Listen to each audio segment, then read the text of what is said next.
we continue with our class Kosher Kitchen, and we start with Sefer Shmiras Haloshon, and today's topic is the waters of Torah. And it says, it is clear that through the Shmiras Haloshon, one saves himself from transgressing thousands of sins each year, literally.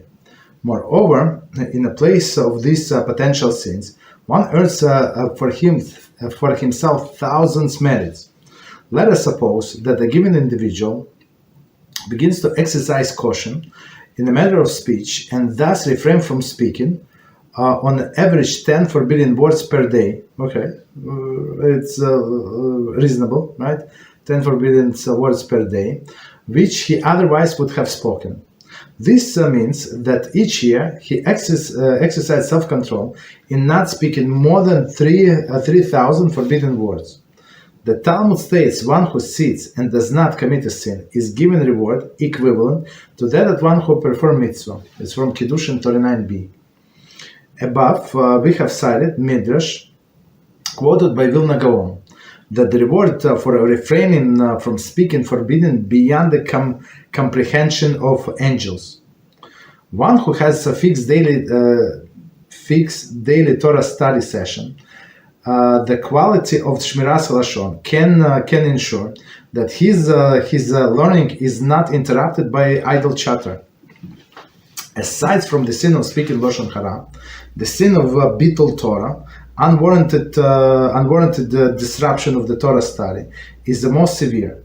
To disrupt one's Torah learning shows a lack of the regard for the greatness of the mitzvot, and causes one's learning to be fractured and lack of power and accomplishment of continuous study. And we're going to explain all of this, Beezrat HaShem. In the sphere of the Torah study, half hour plus half hour does not equal 1 hour. Torah study is a prime antidote against the impurity wrought by sin, including that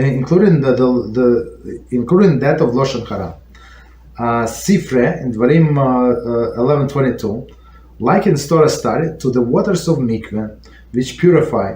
It follows that just as a mikveh purifies an impurity which encompasses the entire person, so too does the Torah purify even if one begins its totally immersed. Well, if one being is totally immersed in the morass of sin, right? So power of the Torah. However, just as a mikveh purified only when there is no chatzitza, interposition between person's body and the water, so too can the purifying effect of the Torah elevate the person only when he is totally immersed in his study. Okay, so as we can see, it's a lot of information here, many different concepts. So let's try to explain 1 second. Okay, and it says the word of the Torah again from the beginning, and we try to explain Beezrat HaShem. It is clear that through the Shmiras Haloshon, one saves himself from transgressing thousands of sins each year, literally, right? So as we're going to see the calculation, and it's very reasonable calculation, 10 words a day, right? Very reasonable. So of course, some people say much more than 10. Many more than 10 words a day, right? Maybe hundreds, right? Moreover, in a place where of these potential sins, one earns himself thousands of merits. So, and every time, as we're going to see, we don't act on a sin, we actually acquire merit. Let us suppose that a given individual begins to exercise caution in the matter of speech and thus refrain from speaking on average 10 forbidden words each day, which otherwise would have spoken. So 10 words, as I said, it's very reasonable. This means that each year the self-control is not expressing more than 3,000 forbidden words. Okay, 3,000 forbidden. The Talmud states one who sits and does not commit a sin is given reward equivalent to that of who performs a mitzvah. Kiddush and Torah 9b. And this we need to explain. So meaning if a person had an opportunity to sin and nothing was stopping him from sin, accept his freedom of choice, because he chose maybe in this specific day, or even in the past he made all of the right choices, and he moved in his Bechira level, this free choice level, to the upper to the upper echelon. So now, meaning these lower sins like promiscuity and others do not bother him anymore, right? So, and like in this case, he's still going to get reward, and for every time he did not look where he could have, right, or any time he did not act where he could have, right? So a person is going to get reward, or him or she. That's her. That's amazing. So it's only in Judaism like this. It's only in Torah, right? Other people, like if you come to government and say, I didn't cheat on taxes. Well, what is Social Security?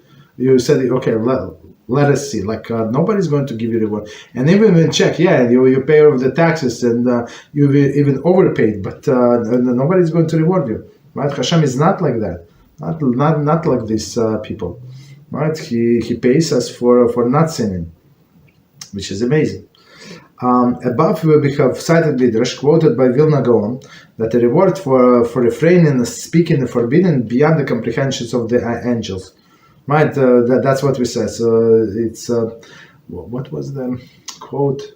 So Vilna Gaon said that the light that person deserves, I think in Olam Haba, for not speaking this Lashon hara is like higher than these angels can comprehend. Right? It's very interesting. Right? So a Jew can achieve a higher level than the angels, guaranteed, if she wants. We work on ourselves. For one who has fixed daily study sessions, and equality of Shmiras Haloshon, can ensure that his learning is not interrupted by idle chatter. Okay. So here, Chafetz Chaim combines two very interesting things, right? So first, they fix daily Torah study session. So no matter what, we're going to learn no matter what. Unless, of course, there is exception in a life, but this exception call exception, right? Because they're exceptions. They happened only a few times a year, maybe.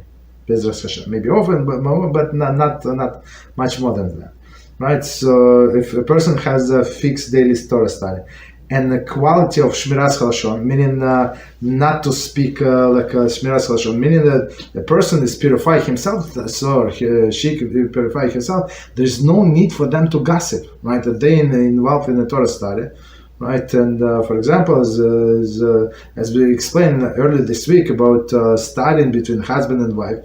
So if they don't study, she's going to say what the neighbor did. What she did, was she wearing, not wearing, how she handled her kids and yell at them and curse them, all of it, like when husband comes home, like it's only normal, because that's all what's going on all right in her life. But when they study Torah and they try to exercise, as it says here, quality Shmiras Haloshon, meaning watching your tongue, right? Right, so in this case, the Torah study can be blessed, right? Not be interrupted by idle chatter. So even if it's not, it's like because one leads to another, as we said on Monday when we learn Rambam, right? You start from idle chatter, like how's weather, how's this, how's that, and then comes like excessive talking. Right? We said excessive talking is going to bring person to Lashon hara, guaranteed. 100%. It's only a matter of seconds. I mean, sometimes minutes, but most likely seconds. Okay, so that's a big blessing, right? Aside from the sin of speaking Lashon hara, the sin of bittul Torah, right? Unwarranted disruption of the Torah. So if people, while they sit to learn, right, and they start like chatting, like just change the subject from learning to something else. First of all, is if they speak Lashon hara, sin of Lashon hara, but even bigger than this sin, or bigger on the same level, is bittul Torah, when neglecting the Torah study. Like you already said from from 8:15 to I don't want to take our class, but from 7 to 8 you're going to learn. So like you already said, it's a holy time of studying Torah. So what are you doing? You're chit chatting, right? And HaShem said that I'm not going to forgive these people who interrupt the Torah study. Right, and it's terrible. Some people like when they come into groups and everybody needs to state their opinion. Just can you just listen? Or who cares about your opinion, right? So like a lot of time in this study group is wasted unless there is a leader. And he said, and he represents the material. If somebody asks the question, he answers the question. But if he tried to do equality, the democracy, it's a waste of time. Absolutely waste of time. Okay. He needs to entertain anybody, so it's a waste of right. So it's a bittul Torah, right? So and when person behaves like that, so it says here to disrupt one's Torah learning shows lack of regard to the greatest of the mitzvahs, right? The learning of the Torah equal to all of the mitzvahs combined, right? When person like disregarded, that's very bad, right? Mitzvahs, and causes one learning to be fractured and lack of power of accomplish the continuous study. So when as we said a few times in the past, when a person learns continuously, it's much more like he or she can achieve much more results than they do with stops.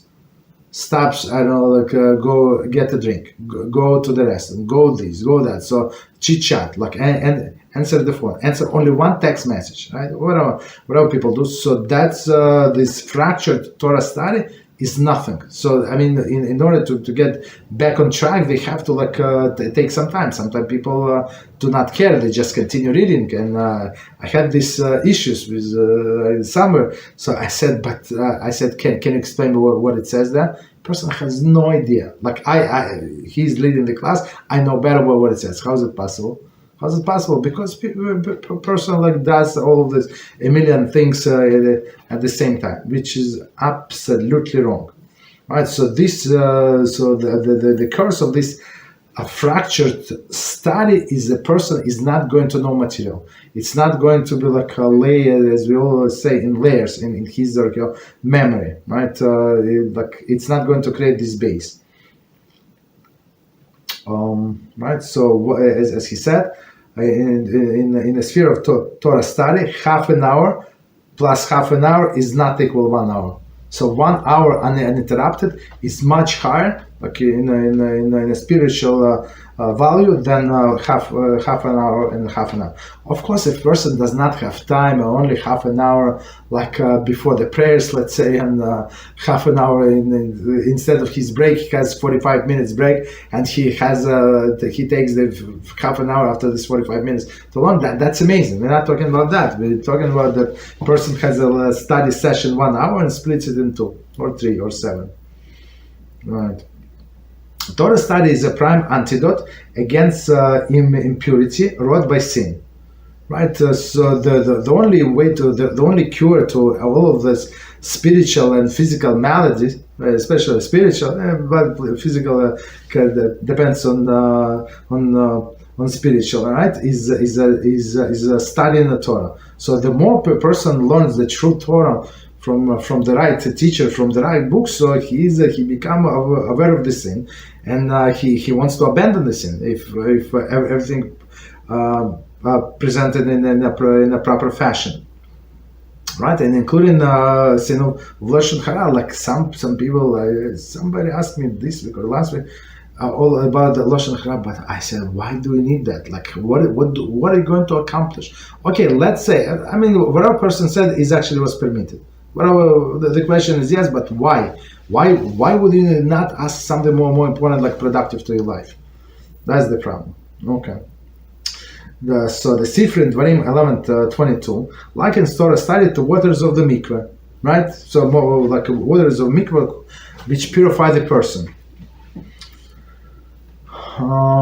Right. So just as water of the mikveh purify the person from all of the impurities. Right, so it's a Torah study, like Torah compared to water. So a person dives into this mikveh and he becomes purer, like a totally different person. And you see, all of us can compare ourselves, like from to the time, like when we, for example, people in this class, for example, just think about it yourself, like before you start learning together, we start learning together, and now, I don't know, 6 months, 1 year, whatever, like 3 months, even, and you can see this higher achievement, right? Higher spiritual status. Why is that? Because of the Torah purity. Okay. However, just as the mikveh purify only when there is no chatzitza, interposition between a person and the body, right, and body in the water, so too can purifying effects of the Torah elevate a person only when he is totally immersed in the Torah study. Again, totally immersed, meaning that whatever time they have, they completely dedicate to Torah study. And of course, as our sages say, if somebody comes to deep in the mikvah to purify himself, and he is holding sharets. Sharets is one of these animals, right? That makes 7 animals, I think, 5 animals, I don't remember. That make a person impure. So if person like a rat or something, right? If he dips in the mikvah, so he's clean, but he's still holding rat in his hand. Like how does it help? That rat, right? So that rat. So how does it help?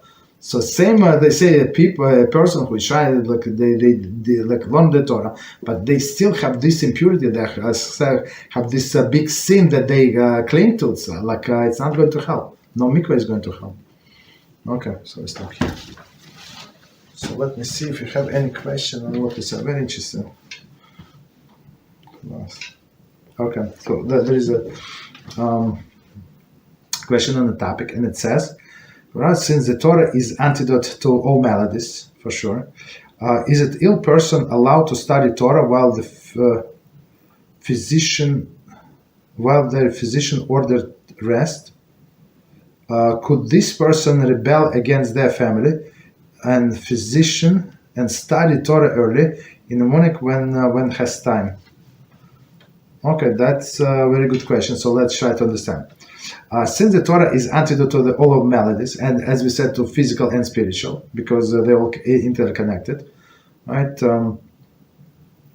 Is ill person is allowed to study Torah while physician order rest.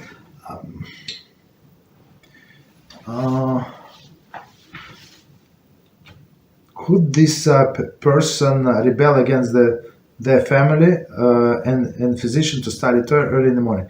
I think so, because physicians they do not understand the Torah value, right? That's the thing. So they do not understand. So there is nobody to consult with, right? So they don't believe in spirituality. They don't believe basically in anything. So we have to do what we have to do. And of course, like it has to be comfortable. Like if somebody get a headache, like when somebody is laying in the bed, it's not so easy to read the books, right? You need in a proper position, right? But at least listen to the Torah study. Well, what is the problem, right? So today we are blessed with audio and video, so that's I think is the solution. So physicians say. Physicians also give the time or how long a person is supposed to live, right? Sometimes that's what it says. The best of the doctors are going to Gehinnom, right? I'm sure all of you heard of this expression. So I said the best of the doctors are about the worst. The worst are needless to say because they're arrogant, but the best because they're arrogant because they've been able to help other people. So they think it's up to them. They decide who is going to be cured, who is not going to be cured, who is going to live, who is going to die. And that's why they're going to wherever they're going. Okay, so let's stop here. No problem. Okay, so let's continue. Right, so we continue with the Kosher kitchen, and we're at chapter 14.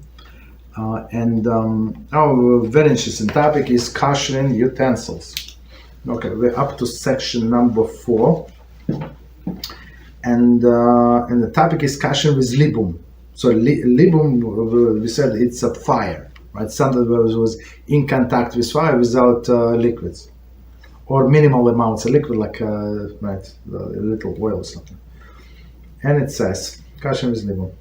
We noted earlier the Kashering is essentially a replication of the manner in which the non-kosher taste was originally absorbed.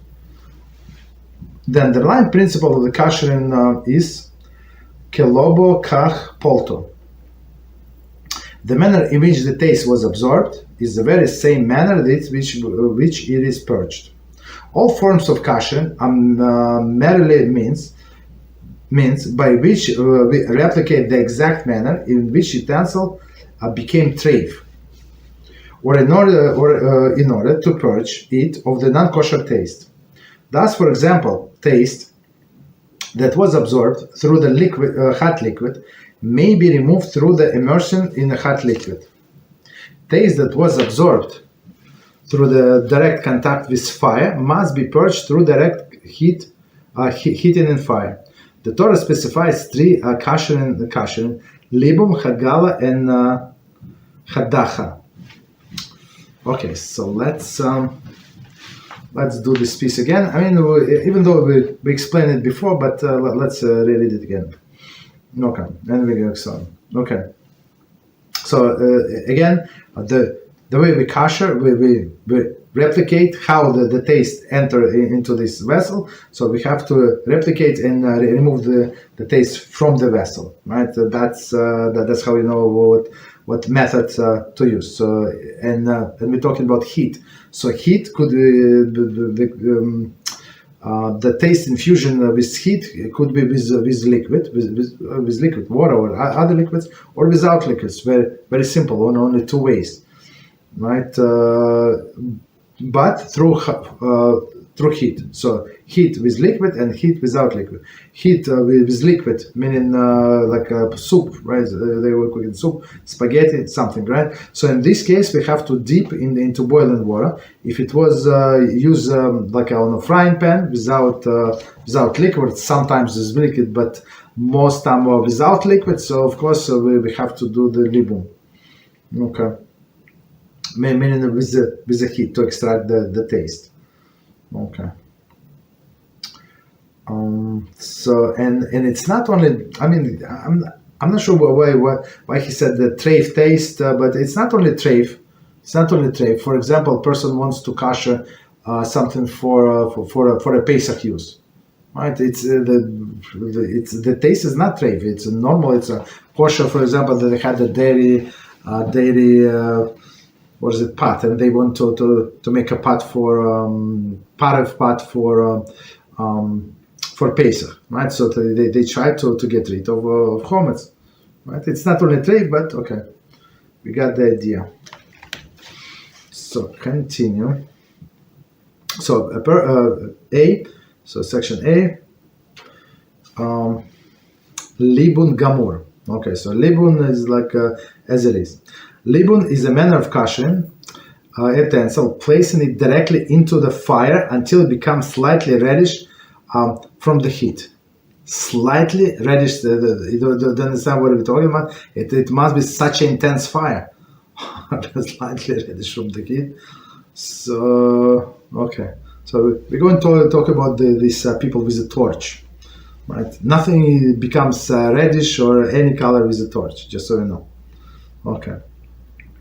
So, and it says, when libun is required, any utensil that was used directly over the fire and absorbed the taste directly from the prohibited manner without liquid medium requires libun. Okay. So that's Shulchan or Chaim 451.4. Okay. So again, used on a fire, right, directly without liquid. Or as we said, even sometimes they would use this frying pan to do deep fry. It does not make any difference, right? Still, because it was used without liquid, so and mostly it is used without liquid, so that's how we treat it. For example, barbecue rotisserie, baking pans, right? Baking pans. and frying pans. Frying pans. Commentary. A deep fryer may be kosher with Hagalah, since the taste is absorbed through the medium, liquid medium. There is oil. Right, it's very not healthy. I mean, it's very tasty, as I understand, but it's very not healthy to eat a deep fry. So not recommended. But if you already have it and you want to kosher it, you can kosher through Hagalah, meaning because deep fry with oil, it's liquid. Okay. So again, for example, barbecue rotisseries, baking pans, right? For sure, they were used in the oven, like without liquids, for sure. And frying pans, all required libun if they were used for non-kosher food, right? Non-kosher food, or even as we said before, when we were learning basar v'chalav, mixture of meat and meat together, so you also have to kosher utensil from that mixture, right, as well. Okay, so it's on all of it, not only non-kosher, right? And same is procedure for kosher in Pesach. Similarly, spatulas or tongues used to remove food from the fire may require libun. Okay. So let's see. May require. Actually, let's finish and then we're going to come back. These utensils come into actual contact with a prohibited food directly on the fire, and their taste is transferred without liquid medium. A pot in which a non-kosher food is cooked does not require libun. Non-kosher food is cooked does not require libun, okay, even though it sits on a fire, since the non-kosher taste is absorbed directly through the medium of liquid. A utensil that come into direct contact with the prohibited food, that was bo, but not directly on a fire. For example, knife used to cut hot meat does not require libun, and may be koshered with Hagalah alone. Okay. So there is many commentaries here. So let's do it again. So we're talking about libum gamur, right? So libum required again when it was used with a fire without liquid. Okay. So and he said so to get rid of all of libum, they were used for non-kosher foods. Okay, and it explains here. However, a frying pan used to fry with oil may be kosher for Pesach with Hagalah, according to opinion of Shulchan Aruch. Right. So, but again, oil as we explained before, meaning more than minimum requirements. So, minimum requirements so that the food would not get stuck to the bottom of the to the bottom. Right. It's one story. Like today, they use like sprays. Right, you can buy your own like a vessel, right? Like a can with a pump and put their oil, and you can spray, or you can buy like a ready-made this sprays, right? So whatever you do is good, right? So if you just spray from this from this can, it will going to spray like minimum of the minimum amount. Right, so it is frying. So here he's talking most likely, the way I understand, of the like when people like pour oil from the bottle on a frying pan. So it's more than it's needed and for the food not to get stuck. So in this case, so the leniency that Shulchan Aruch gives us, so we can kosher for Pesach with a Hagalah, which is as we understand, it's a big plus. I mean, right. Much more easier, much more safer. This is because one fries with oil, and because chometz may be considered chatei bala, right? According to Rema, and Ashkenazic tradition, frying pan needs libum even when kosher in Pesach. Okay, so Shulchan Aruch. Sephardim go by Shulchan Aruch, and Ashkenazim go by if Rema says differently, we go by Rema. Okay, so Rema again, Ashkenazic tradition is a stricter. So he said, so even if a frying pan was used with oil, but no, since it is it's for Pesach use, so we need to use libum. Okay, meaning with fire. However, libul kal, he considered hatera bala. Chometz maybe hatera bala, maybe it's unedible. Let me quickly check hatera bala. Second. So meaning that's something that the dog is not going to eat. Hatera permitted taste was observed.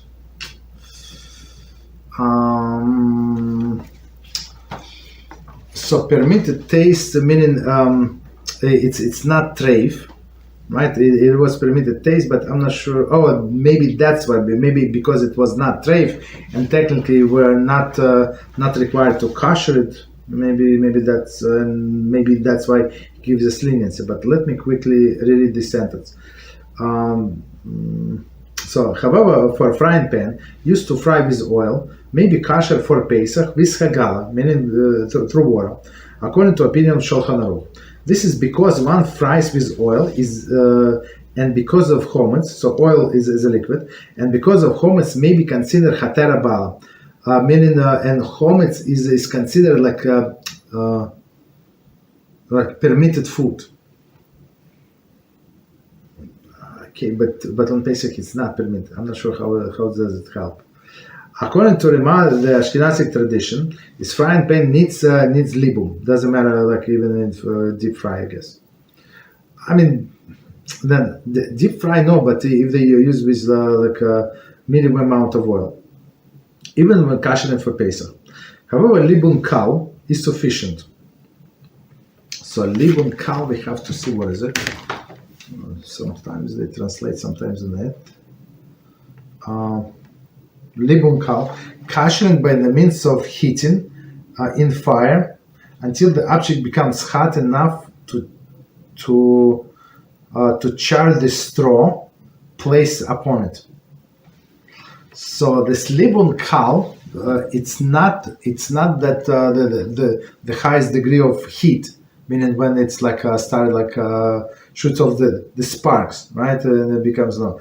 It's hot enough when person would put the straw, right? When they put the straw and say to char, okay, to char the straw. Okay, so I'm not sure what is the difference in degrees wise, but we got it. It's not as hot as a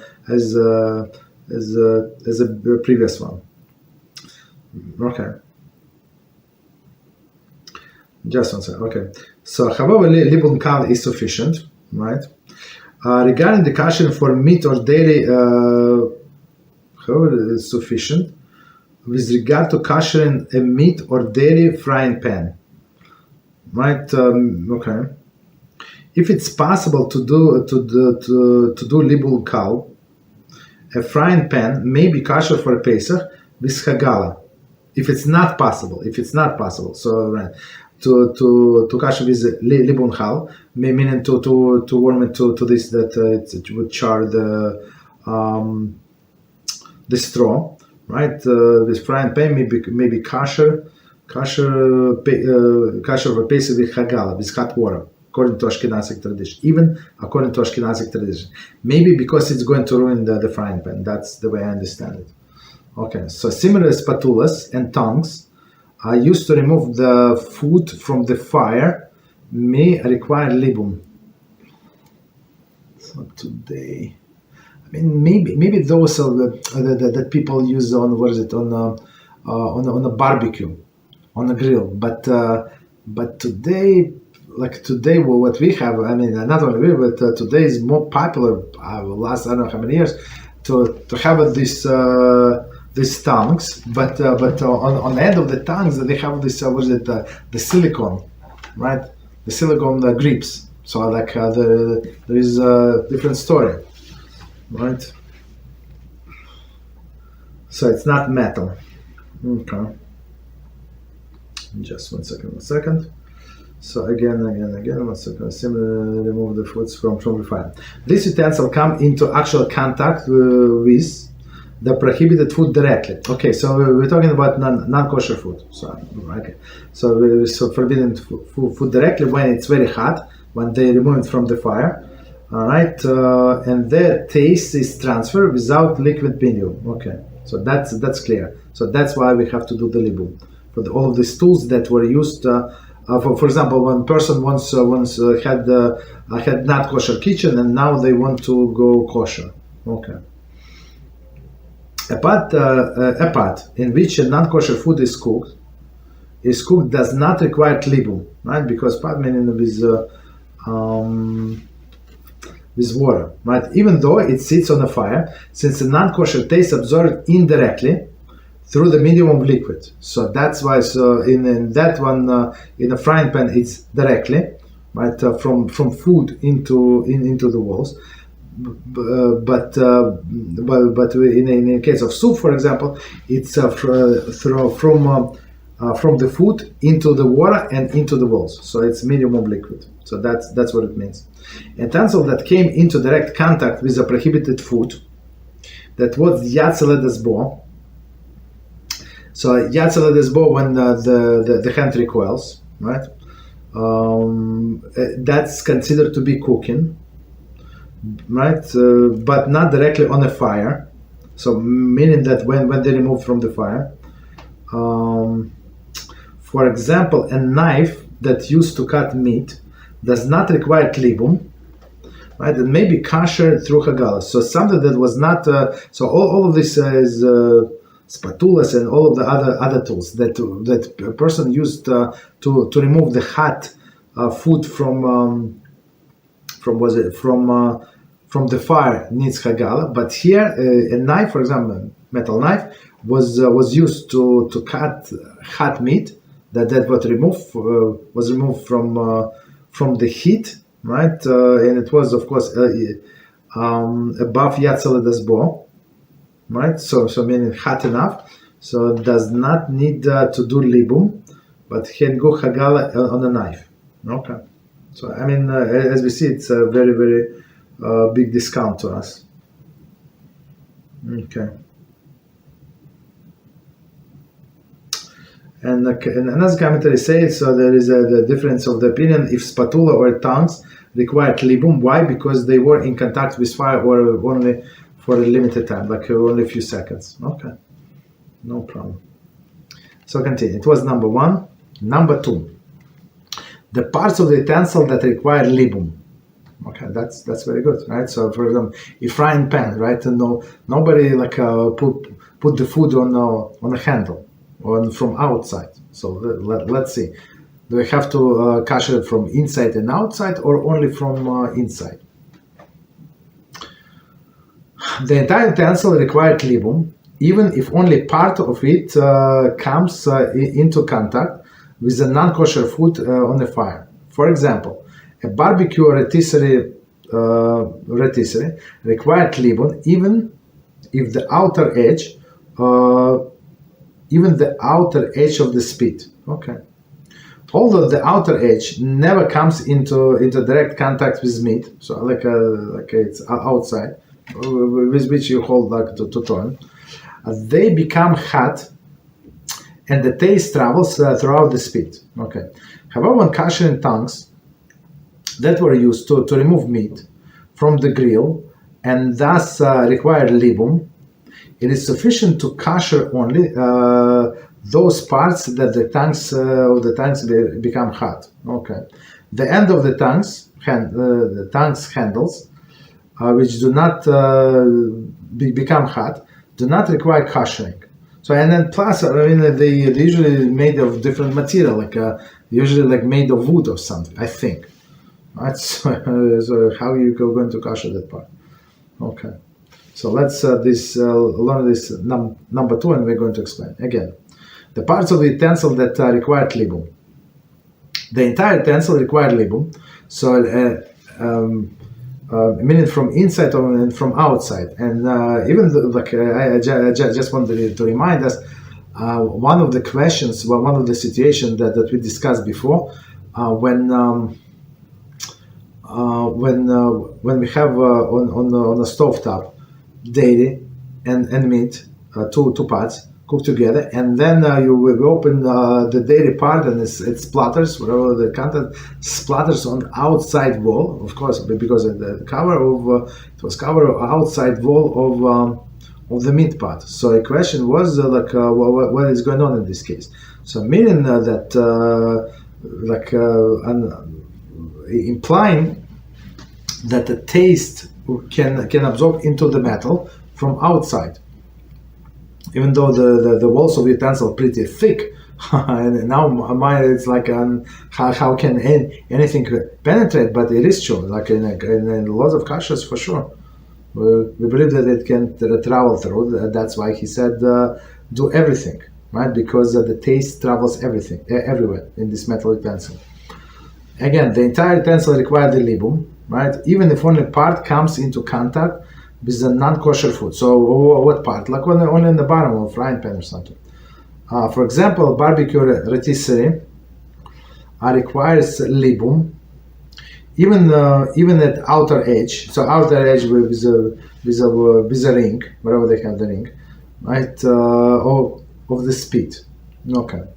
Although the outer edge never comes into contact with the meat.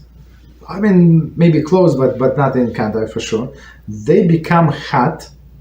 And the taste travels through the spit, to the spit, right? The taste travels through the whole utensil. However, when kashering tongues that were used to remove the meat, right? So only right from the grill, we said only libum requires only to the parts that touch actually the meat, right? Because they were never in a fire, right? They were never in a heat. And plus, you use it only, and even for this operation, you use it only for a few seconds. Okay. The ends of the tongues handle, which do not become hot, do not require kashering. Okay. Commentary. With regard to all of the halachas, chat is defined as yatzel edesbo. So right, yatzel edesbo. Continue. Yatzel edesbo. Number 69. Okay. So let's do number 3. Let me quickly see how many numbers altogether. Okay. So number 3. The difference between Libun and Hagalah. Libun and Hagalah are essentially different. Okay. Hagalah removes the non-kosher taste, right? Meaning that through water, non-kosher taste. Libun does not remove the taste, rather it incinerates and destroys it, right? Through this heat, it destroys completely. Even though we said before, and I'm going to remind us, so after 24 hours, this taste is repugnant, it's spoiled, it's not good, right? That was absorbed into utensil, but still our rabbi says that you have to do more, the extra step. So that's why he said that you have to, this fire does not remove the taste. The taste is there, but it's spoiled, destroys it. Okay. The difference has several halachic ramifications. Okay. A, since the libum incinerates the non-kosher taste, it is the more effective form of koshering. Very interesting. So, meaning if you do Hagalah, maybe you remove it, maybe not. That's one story. But here you remove it or did not remove it, so for sure you spoil it. Okay. Even a utensil that requires Hagalah may be kosher with the libum instead. I mean, okay, I'm not sure, it's dangerous. However, a utensil required libum cannot be kosher through Hagalah. Right? So because Hagalah is more stringent, why? Because it destroys the taste. So is the taste there? Yes, but right. But still, we have to remember about this 24 hours. Okay, Binyamin. B, a utensil being koshered with a Hagalah must be thoroughly cleansed beforehand. Right, from Hagalah. However, a utensil being kosher with a libum need not be pre-cleaned, since libum incinerates any foreign matter that may remain in utensil. So technically, like as he's saying, when you have Hagalah, when you with hot water, you have to, for example, you want to kosher your pot, you have to wash it nicely, right, thoroughly, remove all of the residue, all of these spots. I mean, if it's possible. And then let it stand for 24 hours, and then you can kosher. Because you try to remove. But in the case of libum, you don't have to remove because you're going to destroy this taste. And same technically, they say if you want to kosher your oven, right, you have self-cleaning cycle inside, right? So technically you can, you're not obligated to remove it, but to clean the oven. But they say practically it's proper to be right. Proper is to wash it first, nicely. Otherwise, all of the taste is going to smell very bad. It smells bad as it is, even after you wash it. But if you would not wash it, it would smell terribly, right? So, because it would destroy this taste, right? But technically, again, you're not obligated to clean it for libum. Okay.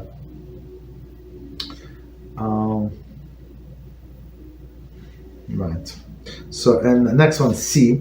Libum is opposed to Hagalah, may be done on ben yama utensil, right? As we said, for Hagalah, as we said, we need to wait 24 hours since for the taste to spoil, right? And then only then you can kosher. But with libum, you don't have to wait any time, right? G. Because it spoils by the taste spoils with time in case of Hagalah, right? But not because in case of the utensil that is we need to kosher with Hagalah, right? But in case of libum, you destroy the taste right away. So next one, D. A utensil kosher with Hagalah is rinsed in water immediately following Hagalah. Right, in cold water. I apologize, in cold water. We said it before. You cannot do it in hot water because it's going to reabsorb, right? So you want to do with the cold water. So the utensil does not reabsorb exactly the prohibited taste. So whatever went out, you have to rinse it and that's it. Okay. Prohibited taste that may remain in the moisture on the surface. Okay. Comment. Nevertheless, if the utensil was not rinsed, the Hagalah is valid since the utensil was not ben yama. Right. So after the fact, then we say it's Mishnah Brura, chapter 34. So I mean, we said it before, but it may make sense since for Hagalah you need to wait 24 hours. So even if you did not wash the utensil, so after the fact, there is no problem. A utensil kashrut with libum need not to be rinsed afterwards. I mean, because it's the taste is spoiled. There is an opinion that even a utensil kasher through libum should be rinsed in the cold water afterwards. Okay, so I guess the majority of the opinion said that after libum you don't have to wash it with a cold water, but according to some opinion you should. Okay, but in case of Hagalah with the hot water you always have to. But after the fact, the process is okay. So let's see who said it.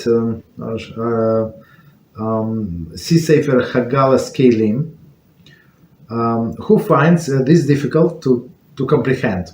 Although one is required to rinse utensil immediately after Hagalah in order to rinse away all non-kosher taste that was absorbed into water and that they can cling into and be reabsorbed into this pot, right? That's why we rinse with cold water, right? So again, in order to rinse off this non-kosher taste that was purged from utensil and prevent from being reabsorbed into utensil is not required for after libum, right? I mean, logically that does not make sense, but Hagalah merely purges the non-kosher taste. Thus, there is a chance that the taste may be reabsorbed. Maybe the taste goes out, goes out of the utensil, so it can be reabsorbed. Makes perfect sense. However, since the libum burns and destroys the absorbed taste, there is nothing that can be reabsorbed into utensil. Rinsing in cold water should be unnecessary, right? But who said it? I think it says Aruch HaShulchan. Okay, so okay, so we have time. So let's do.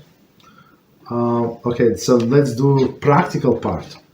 Practical part is this topic is how the libum is done.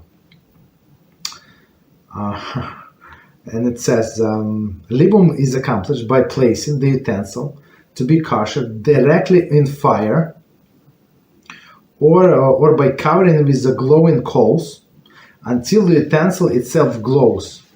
This becomes slightly reddish from the heat. So, as I said, it's dangerous, right? Again, libum is done, is accomplished by placing the utensil to be kosher directly in fire, right? In fire, and or by covering it with glowing coals until the utensil itself glowing. So, like this frying pan, put it on a stove top, right? And becomes slightly reddish from the heat. So reddish from the heat, it's huge temperature. So dangerous, right? During the day, it is difficult to discern when the utensil becomes red hot, since the daylight makes it masks the glow. It is advisable to do libum at night with all light turned off, right? So now you can see perfectly. If the light of the fire itself makes masks, the light of the fire masks the glow, one may remove the utensil from the fire and turn off the flame momentarily to see the utensil glowing. Meaning, if this the flame itself gives a lot of light, they say, of course, turn off the light. Or in the kitchen, whatever we do, and then turn off the light under the utensil and see if it's glowing. Okay, so as you understand, that's crazy. That's crazy hot, like it can like explode or something. Right? It's dangerous. It's much cheaper today. Just buy yourself a new frying pan and that's it. Okay, so continue. In industrial kashering, libum is usually done with a blowtorch. Industrial kashering, right? However, libum with a blowtorch is not recommended for the household kashering, since it is difficult to avoid warping and ruining the utensil. Right, with a blowtorch. Okay, so this blowtorch, I mean, they do like a countertops, like in restaurants and stuff like that, and bakeries. It's understandable. But are they so hot? They're not. But maybe because the temperature, so hot on the tip of this blowtorch that it burns everything. Okay, so that's the way I understand it. Okay, one may place one section of the utensil in the fire until it becomes red hot, and repeat the process to process the section by section until the entire utensil becomes red hot at some point. That's scary. Okay, it's very, very scary. I mean, huge torches. I saw them do the Kashering. Okay. Okay, so let's stop here. Next topic is Libun Kal. Right? Libun Kal, as we said, it's not so severe degree. Okay. So let's see. Do you have any questions on what we said? One second.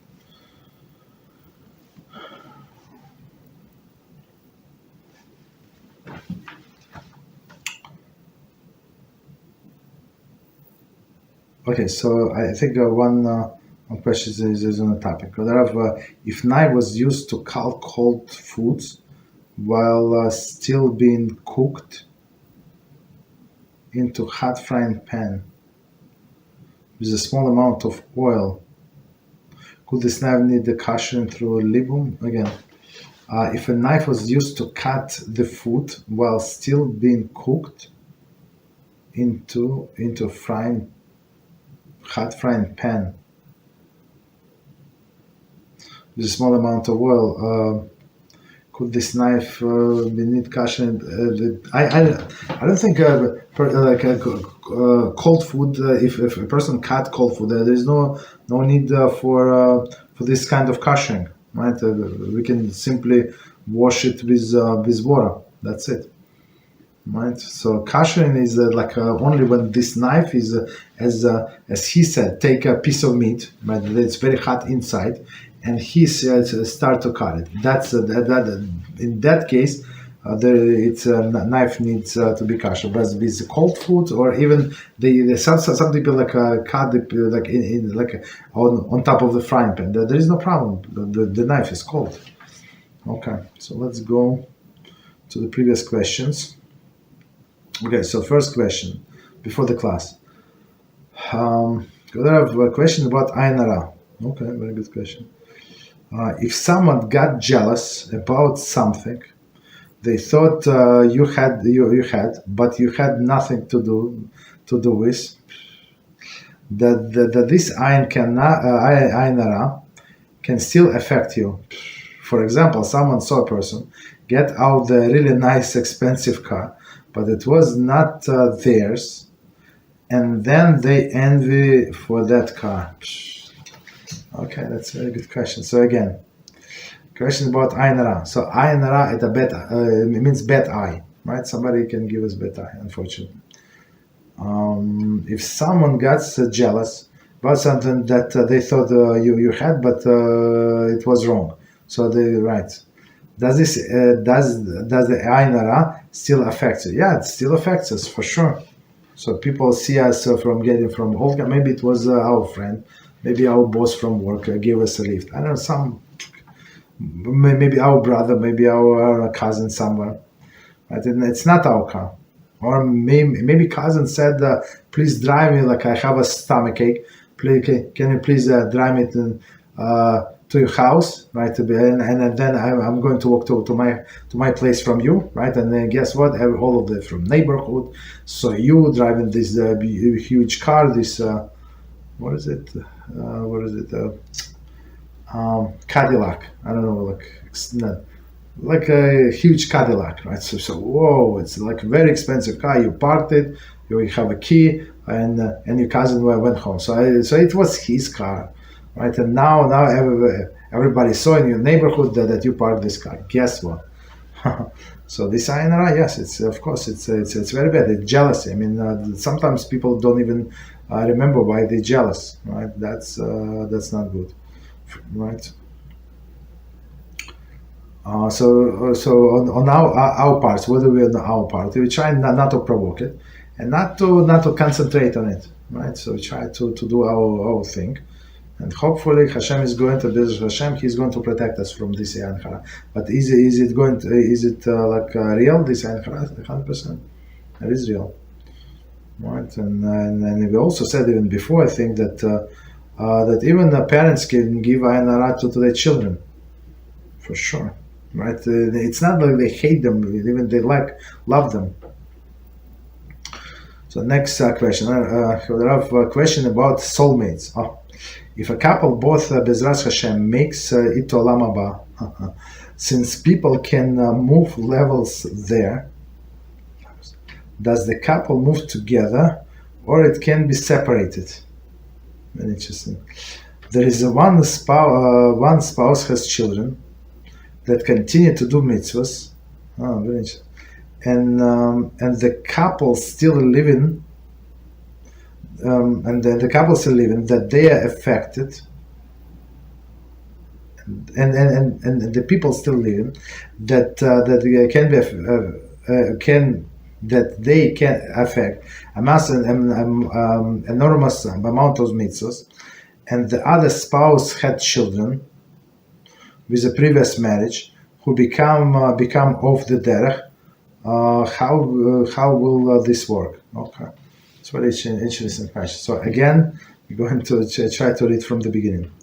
Question about soulmates. Okay, if couple both Beezrat HaShem makes the olam haba, so both of them. So first of all, there is separation there between men and women, right? So women in one place and women in another, and there are visiting hours when they can visit each other.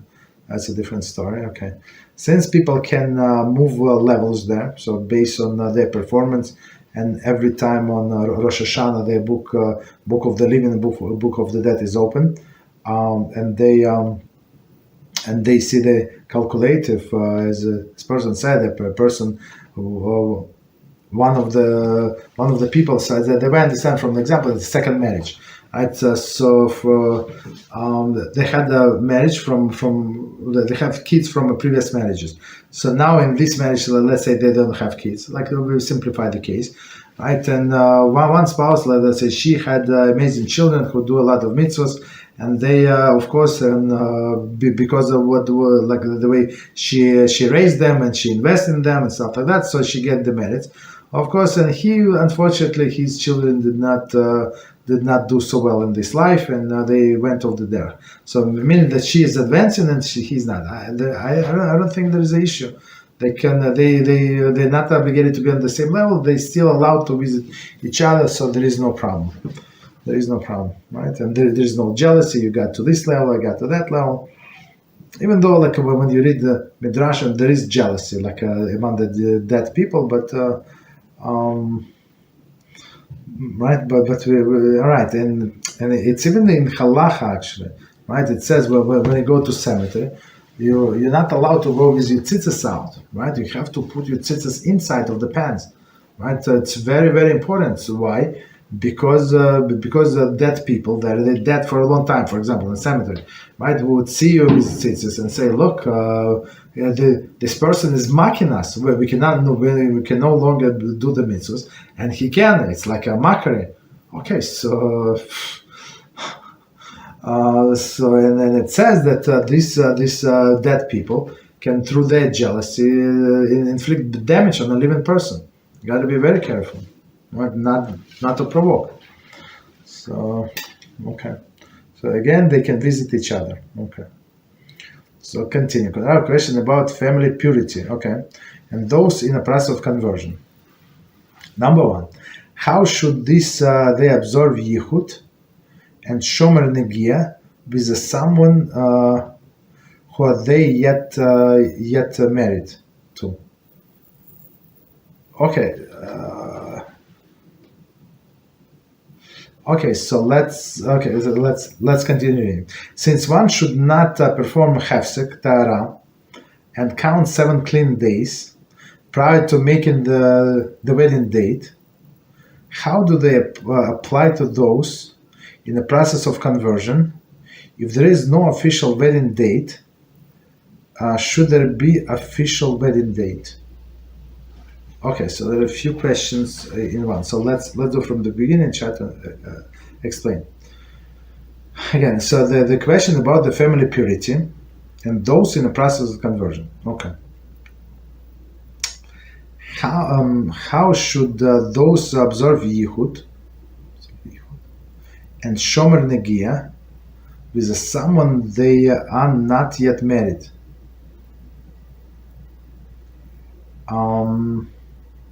So a person, okay, I see the question. So first of all,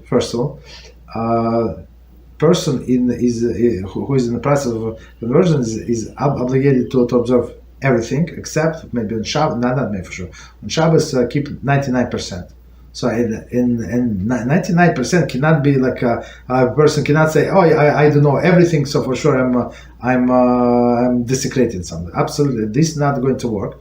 So a person must like do something like consciously turn off the light, turn on the light. Okay, that's conscious desecration of Shabbos. So, but beside of this, a person must do like to get in training. So like if they call somebody, like they call our Jewish student after so many years and said, we were in contact with Beezrat, but they say, okay, come in 2 weeks, basically, right? They set out the date. So if a person says, oh, in 2 weeks I have to get ready, no, it's too late. Forget about it. Call them and say, no, 2 weeks. Forget it. I'm not going to convert. Why? Because a person must be like living the Jewish life 100%, and by the time of conversion, must like almost nothing is going to change except the slight on Shabbos or on the Yom Tov. That's it. Nothing is going to change. They have to be so ready. Same with children, right? Children were like if we're going to wait until the bas or bas mitzvah to educate in the mitzvah, it's too late. Right, from the day one, they already sinning. So we educate them from early. When the time comes, right? Boy, for example, turns 13. So the only thing in his life is changing, that he's going to put tefillin. That's it. So other parts of life, like exactly the same. Same with a girl. Like everything is staying the same. She's praying exactly the same prayers, does exactly the same blessing. Everything is the same, right? So same with that person. Who is the process of conversion, right? So this shomer negia, shomer negia, it's like no touching, no touch. So you stay apart, right? No holding hands, nothing, right? Shomer negia and Yichud, right? So like for example, they are dating, they decided to get married. Okay, so. They decided to get married. So let's look at this scenario. They decided to get married and then convert together. So I mean that there is no shomer negia, but I would say still act like that, right? Act like Jews would do. Okay. To continue, number 2, since one should not perform hefsek tahara and count 7 clean days prior to making the wedding date. How this apply to those process of conversion? There is no official wedding date. Should be official wedding date? I mean, if the couple converts together. So let's look at different scenarios. So they can actually observe all of the restriction of family purity, but she does not go to mikveh. Okay, so like so that she would go into the habit of the cycle and see and check yourself and see it clean or not clean. And on a day that she's supposed to go to the mikveh night, right? To the mikveh night, so she does not go anywhere, and they can be together. So in this case, they would prepare for everything. But if it's official, like. Wedding day, while they still before the conversion, I mean there is no problem. They can act normally, right? I mean as non-Jews would do. Okay, the wedding is the wedding is a wedding. So even if she's nidar and under the chuppah, there is no problem. The wedding is still going on, right? It's not. Consummated. I'm talking about the Jews. It's not consummated 100% because it's only consummated with marital relations, right? And that they cannot live together until after she's nida. That's a different story. So for non-Jews, we can go with a leniency. They can live together. I mean, in one house, like. And like almost they're married. So because this law applies only to the Jews. So I would say, so what the point I'm trying to make, that you can be lenient and not to create some difficulties in this case. Okay, unnecessary difficulties. Okay.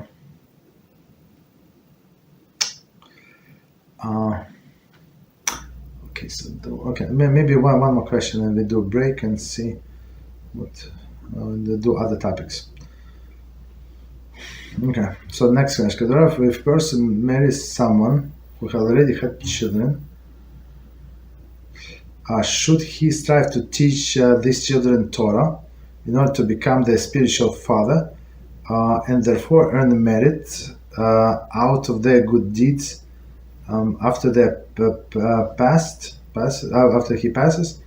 Yeah, that's a very good question. Is if somebody marries, let's say divorcee, right, or a widow, right, and she has children, and he started teaching the children, for sure, he becomes the father, like a spiritual father. Is it going to work in all of the cases? Usually the children do not accept somebody like as a father authority. There are exceptions, but maybe it's not a good idea. Because why? Because we know that big rabbis, the holy of the holies, they would send their children to learn with somebody else, like with a friend or somebody, like even on a much lower level than they are, because children, like since that too familiar with their father, they're not going to appreciate his teaching as much. They would be a little lax.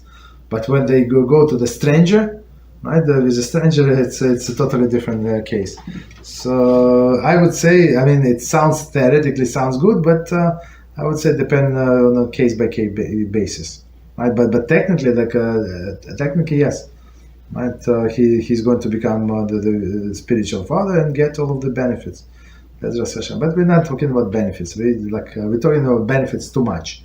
Talking about doing what is right in the eyes of HaShem. That should be our concentration. Okay, so let's do one more question. Question about spirituality of the dead. In the movie Hibut HaKever, we learned that when Rasha died, the soul surrounded graves would yell and scream at him. I wonder, why is it the case, since we are not allowed to get close to the wicked? Could it be that the wicked can affect their surroundings even after he died? Yes, yeah. It's very interesting. So again, a question about spirituality of the dead. Right, so one part of the soul is the lowest part of the soul is actually in a place that the body was buried. Just so you know, right? In the movie Hibut HaKever, learned that when Rasha died, the souls of the surrounding graves would yell and scream at him. I mean, the soul they stay the same, but they can yell from the distance. It's not like they come out of the grave. For example, the soul is spiritual. I wonder, why is it the case, right? Is it not allowed to get close to the wicked? So they as I said, they yell from the place where they are. The wicked came into their territory. Could it be the wicked can affect their surroundings even after they died? 100%. That's why we're not allowed to bury non-shomer Shabbos in a Jewish cemetery, because it is insult to other people. You understand? So right. So it can affect and insult, I guess. Okay. So let's take a break, 5 minutes, and we're going to start with different topic and see how many questions. If I have prepared a very interesting piece for us, very, very inspiring. Okay, so today we continue the laws of Yichud. We are on the topic of this super shomers, right? Meaning that these shomers are the best and always work. So we get follow this example. So next one is number 3. So let's see quickly the list. Let me quickly read the list because it's continuation. So it says so we were talking about super shomer. So one, son for his mother, daughter for her father. We discussed those. Woman and her mother-in-law. So this is our next one. Husband's sister, right? I mean, a woman and a husband's sister. Husband's brother's wife, right? And number 6, woman and a husband's daughter. And 7 is husband and wife. Okay. So let's see. So we continue with number 3. Woman as a lone super shomer for her mother-in-law. And it says, a woman and her mother-in-law, due to the psychological nature of their relationships, Nashim So'enes, CB2, okay, each feel the role of adequate lone shomer lon shomer for the yichud of other with a man of any time, right? Of each other, right? So meaning doesn't matter. Like the mother-in-law is going to watch out for this lady, and she is going to watch out for the mother-in-law. So let's quickly see nashim so'enes. Quickly the definition nashim so'enes.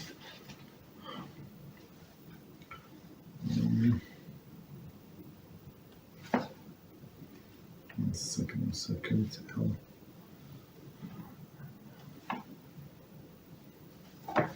Somewhere here.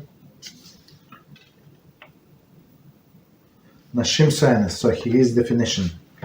Women harboring mutual animosity. Remember I said yesterday? Women that harboring mutual animosity refer to the certain relatives-in-law combinations referring to the text and negative relations whose presence in the Yichud situation permits the Yichud. They are. So all of this, how many? It says 3, but I think there is... Okay, so let's see. They are. Woman and her mother-in-law. Or daughter-in-law. So for sure. So all of this, mutual animosity. They cannot stand each other. Number 2, a woman and her stepdaughter, right? Meaning the husband's daughter. So the husband's daughter does not like this new wife of your father. And number 3, a woman and her and her sister-in-law, right? His sister, meaning the husband's sister, or a brother's wife. Okay, because these women tend to begrudge each other, albeit on a subconsciously. So I mean, maybe they did not say it out loud, but on subconscious they don't like each other. Their presence is therefore equivalent to the presence of the shomer permitted the Yichud is done. Only 3. Maybe it's only 3. Somehow I thought it's more, but okay, doesn't matter. Okay, so again from the beginning, a woman and her mother-in-law, due to the psychological nature of the relationship, nashim so'enes, meaning that women who cannot stand each other, each fill a role of the adequate lon shomer, meaning no two are necessary for the yichud of the other with men at any time. Therefore, yichud of a man with a woman and her husband's mother is permitted, even late at night, even when one of them is asleep. Doesn't matter, meaning that this mother-in-law is going to watch out 100%. For example, a woman whose husband is out of the town may stay overnight in the home of her widow/divorcee mother-in-law and adult son. Right? So, very interesting. And her adult son, no problem. Similarly, she may babysit overnight for her husband's 10-year-old brother, while the elderly mother is mother-in-law in a home with her. Again, second example. Similarly, she may babysit overnight for her husband's 10-year-old brother. Okay, so it's possible. His husband is 23 and the brother is 10. Okay, possible. Or brother. While her elderly mother-in-law is in the house with her. Okay, no problem. So number 4, a woman's husband's sister. Well, a woman's husband's sister is alone with a super shomer. Okay, a woman and her husband's sister each fill the role of adequate lon shomer for the yichud of the other with any man, right? So meaning the husband's sister. Due to the psychological nature of the relationships, I refer to nashim so'enes. See, right? They hate each other. Therefore, so her sister-in-law hates her. Okay, just so you know. So if you have this experience, some misunderstanding what's going on, that's what it is. There, and as we said in the commentary, and I remember we were learning it in Hilchas and issues, right? It's on a subconscious level, right? Therefore, Yichud of a man is permitted with a woman and her husband's sister, known as Bas Hamosa, mother-in-law's daughter. Mother, so about mother-in-law, everybody knows, but it is mother-in-law daughter, and the mother-in-law, it's the same thing. Even at night, even if the husband is out of the town, and even one of them is asleep. For example, if necessary, a male boarder may stay in the house along overnight with the lady of the house and her unmarried sister-in-law. There is her husband's sister, right? Even if the lady's husband is out of the town. Okay, I'm not sure how is it popular, but I heard some from time to time. So people have borders. So they have somebody living in their house who is not related to them. Right. I heard. Okay. Continue. Conversely, an unmarried girl may, if necessary, stay alone overnight with her sister-in-law. Again, conversely, unmarried girl, if necessary, may stay overnight with her sister-in-law. There is the brother's wife, and the male boarder, even if the brother is out of the town. Okay. Similarly, a woman may stay overnight in a home of her husband's sister. There is her sister-in-law, along with their adult son, even if their husband is out of the town. Okay.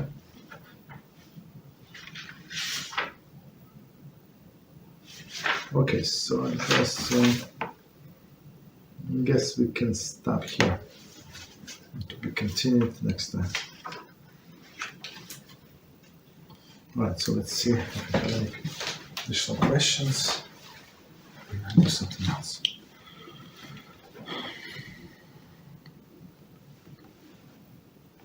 Okay, so there's 1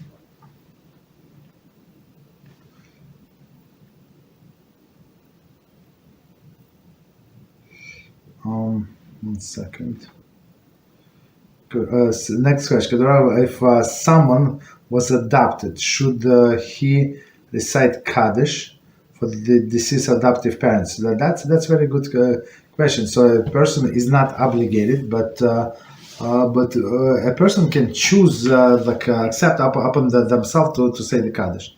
It's not an obligation, but like a gesture of goodwill.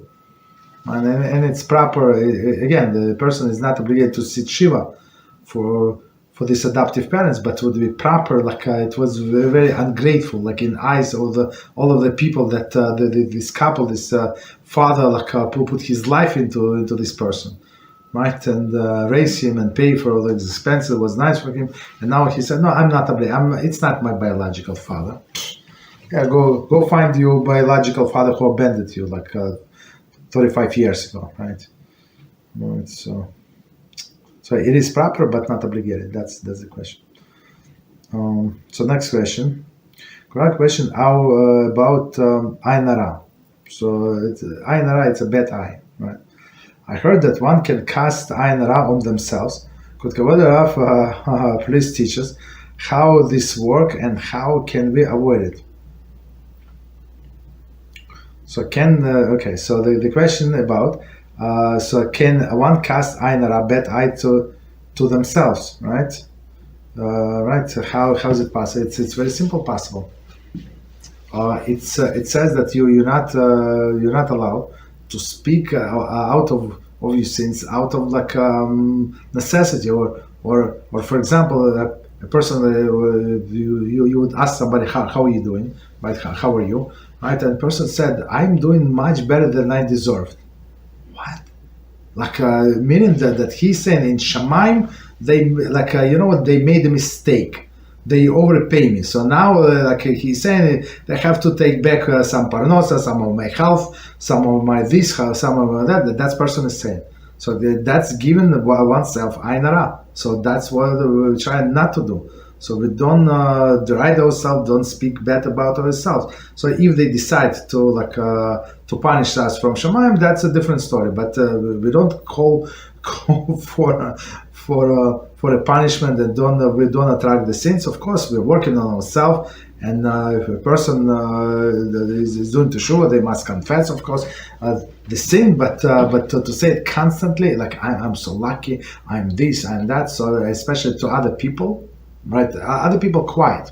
You speak. So that's how can person give themselves Ayin hara, right? So he's happy, things this and that. So try not to announce things until it's it's not like it's too late. For example, some people announce that they are pregnant. So a wife just missed the period for 10 days. You're pregnant. How do you know? Right, maybe they in the early 20s. Of course, they're pregnant. What else it could be? She never missed the period. Okay, just take it easy. Right, when the time comes, right, try to hide it as long as possible. Then you're going to announce. But otherwise, try to keep all of these things. Like, I got the job.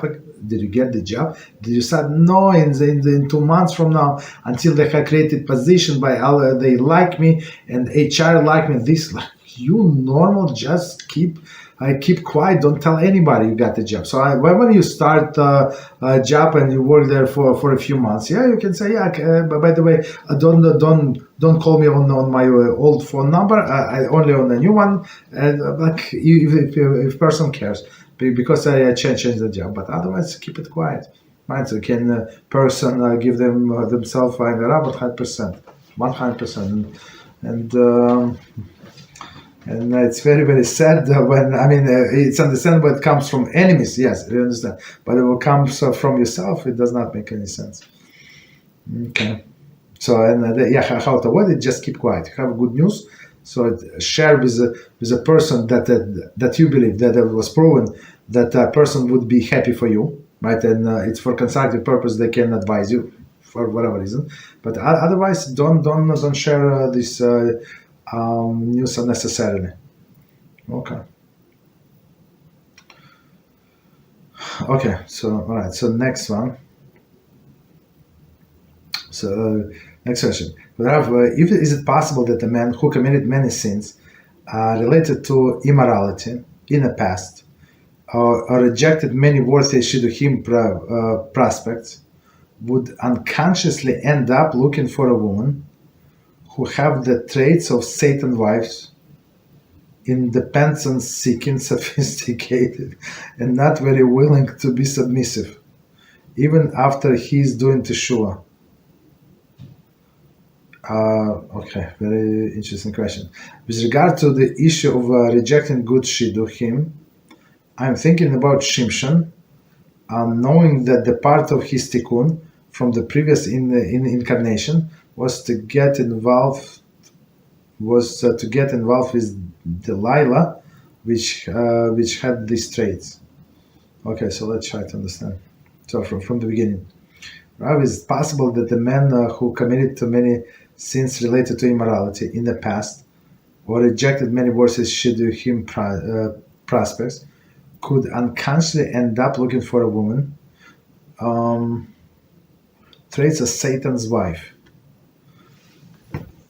It's a very good question. So it depends. The answer to this question, it depends when this person, where this person stands right now. If he's still following this path of the immoralities, and the answer could be yes. But if person did teshuva completely, so he's not going to get punished with this bad shidduch, right? Maybe no shidduch because for whatever reason, because it is his like a test in this life, but with bad shidduch for sure not. Right, because it's like if a person did teshuva, so he was forgiven or partially forgiven. Doesn't matter, but for sure in this life, he's paying off for his Averas, because that the show was accepted. If it was not accepted, Hashem would leave everything to the world to come. Right, but he would not send this person. So maybe this person is attracted to such a woman. That's another case, right? And that's another case, and it's very bad. Meaning that the person did not cleanse himself, right? The Satan's wife, independent, seeking, sophisticated, not very willing to be submissive, right, to such a woman. Yes. Even after he's done the show. So as we said, no, it's not possible. So after a person that would do teshuva, so and he is on a higher spiritual level, so Hashem is going to match his spiritual level with somebody accordingly, right? Okay.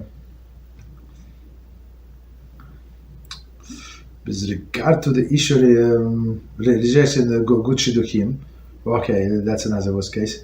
Knowing Shimshon, I'm not sure if Shimshon knew this that he's from previous incarnation. I mean, I learned it a long time ago. We read it with details, but I don't remember that point. Right, that he exactly knew.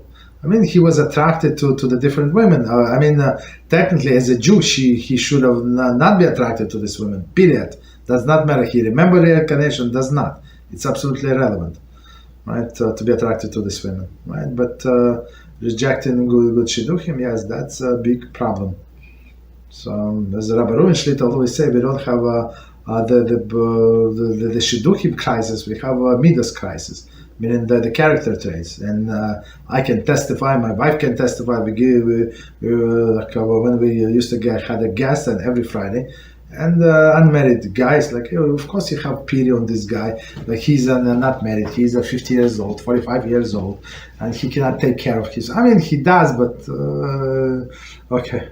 So, and you have pity, and you invite this guy in the house, and you see, you start talking about shidduch, like naturally, and what's up with your family, this and that, and you see that the people, that doesn't matter how miserable they are, there's such a big ego, who wants to marry them, and of course they say, although the women like that, like what, like you, right? They're very judgmental. They do not want to release their freedom, their freedom so precious. Like, what freedom? You're going to die, so what freedom? You've been enjoying freedom for so many years. What did it bring you? Right? Did you learn Torah? And of course, these people, all of them ignoramuses, all of them. I have not seen any a big scholar, because scholars know who cares about she looks like that, she's limping a little, so she's limping a little, she has a birthmark. Who cares about birthmark? In Shemaim they're going to ask me, did your wife had a birthmark? No, she was a faithful wife. She took care of my children. She took care of me. She was very supportive of my learning. Who cares about birthmarks, right? Or she's cross-eyed. I don't know. Who cares, right? So that's the issue. That's what I experienced, and in the beginning when we just started with this guest, I was very sympathetic. But that my wife opened my eyes, she said, look, it's pattern, one after another. She said they're never going to get married. It's not we wish them to get married, but people they got used to this free lifestyle. They've been invited for Shabbatons, and their family host them, and they're in the middle of the table, and everybody asks them the questions, and have so many stories, and they're flying in this and that, and they always with a suitcase. I'm taking the bus here, I'm taking the plane there, I'm going to the Canada, I go into this town, that town, I'm going to this community, and they invite me back because they have not seen me in 6 months, and there's such a precious family, all the kids, all of this craziness. So guess what? When do you think this guy is going to get married? Realistically, right? Or girls also, we had on our block. I don't know how did we met, in a shul, I don't know, but she said, I'm actually on your block. So, and we invited her, What time in what like maybe it was winter. I don't remember. So winter started like 5 p.m., 5:30, like the normal time after the show. Guess what? She was not there. Half an hour we waited. Like, and I did not know what on my blog, but I don't like. I'm not going to go like knock at everybody's door. So you invited, you come. Right, so she came 2 hours later. That she overslept. So like, all of the princess, and she started telling us like how all of men not good. Like I don't know. So all this very very interesting case. So people like right. So that's experience with what I will have with shidduchim. So people just get used to. They I mean, of course, not everybody, but we got big very extensive experience with the people, ladies and guys, different age groups that do not want to get married. Okay. But they all say that they do. And the problem is the opposite gender, of course. Could I have a question about shalom bias? Many times after having kids, the wife feels her husband spending more time with the kids than her. Or not spending as much time as her, and develop competition mentality. I wonder how would the couple work to adjust the situation. How about the reverse situation? The husband feels ignored. Right. I mean it's a real question, and I'm not sure. I was a little shocked when I was start to read. I think I got this similar question a few weeks ago, or maybe last week. I don't remember things from in another group, and it's we know for sure. So this couple, both of them in our class, so they have a young child. I think a boy, 2 years old, 3 years old. Right, and they have this issue. Very interesting. Very it's very real issue.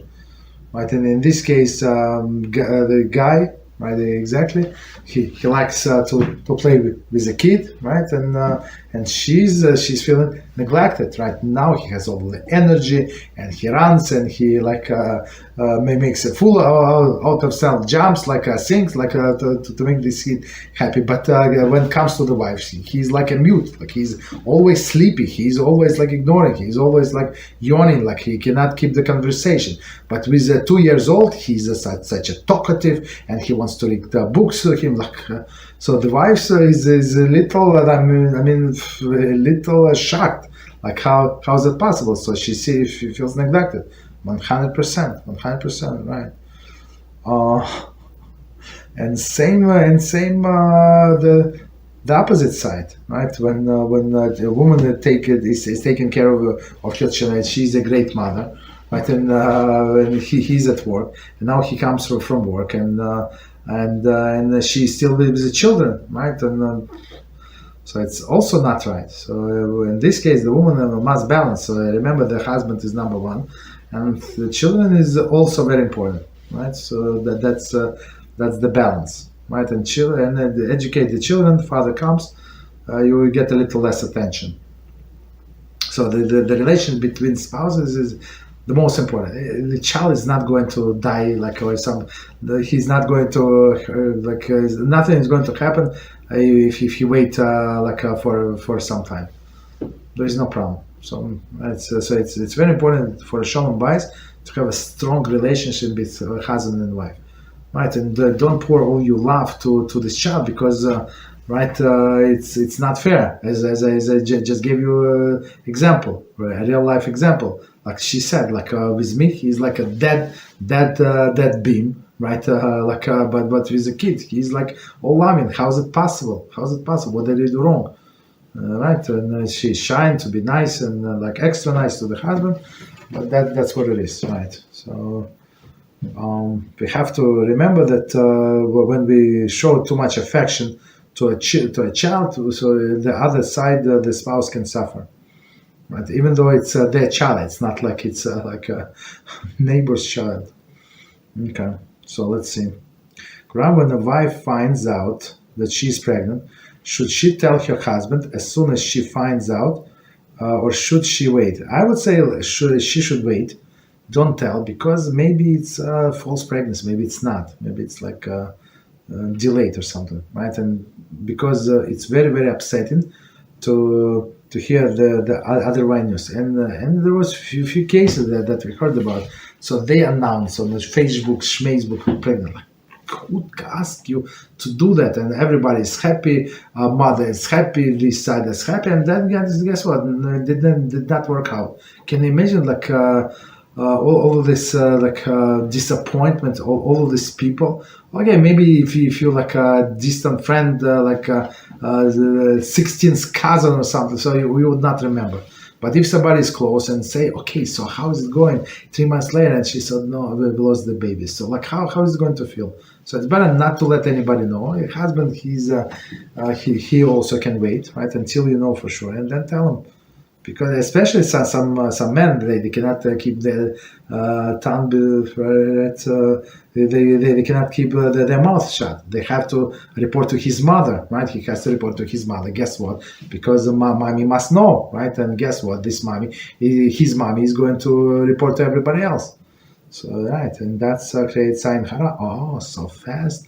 When did you say they get married? 3 months ago, and she's pregnant. Wow, such a blessing. So my kids, we've been already married for 5 years. Guess what? Unfortunately, no children. Guess what? What did you do? You create this Ayin hara, like disaster. You kill yourself. You kill your baby.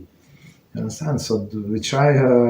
If you want the blessing, keep it in secret, or like if you need to share it with somebody to ask advice, what to do, what not to do, yeah, you can ask one person, but that's it. Next question. Question about spirituality in marriage. I wonder why it seems that the most times that the husband would be affected by the wife's spirituality, especially going downward, unfortunately, instead of the other way. That's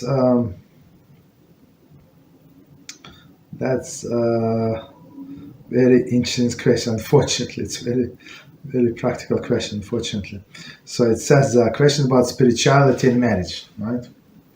I wonder why it seems that most of the times, husband would be affected by wife's spirituality, especially going downward.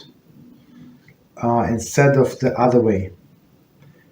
I'm not sure what the expression the other way means. And instead of him going upwards, when he's spiritual, is it the other way?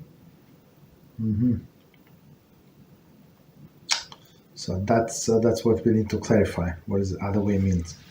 Okay. So, but for sure, man is being affected by the wife. Instead of wife changed by her husband. Right. Can be wife changed by okay, so let's see from the beginning. Question about spirituality in marriage. Okay, we got it. I wonder why it seems that in most times a husband would be affected by the wife's spirituality.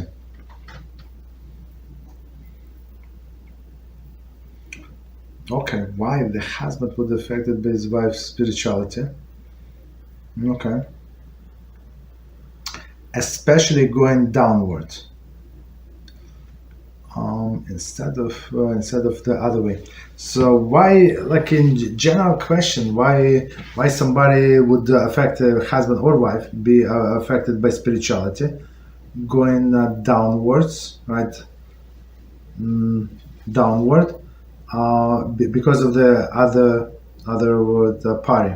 So I mean, the answer, I think it's very simple. It's much harder to go upwards, like against all the challenges, that just give up and go downwards. It's much easier to lay on the couch and watch TV or something, right? With a very interesting what is it? Effects, right? And how do I know? Like it's crazy. On Friday night, we have a huge building, like 9 story, right in front, like behind our house.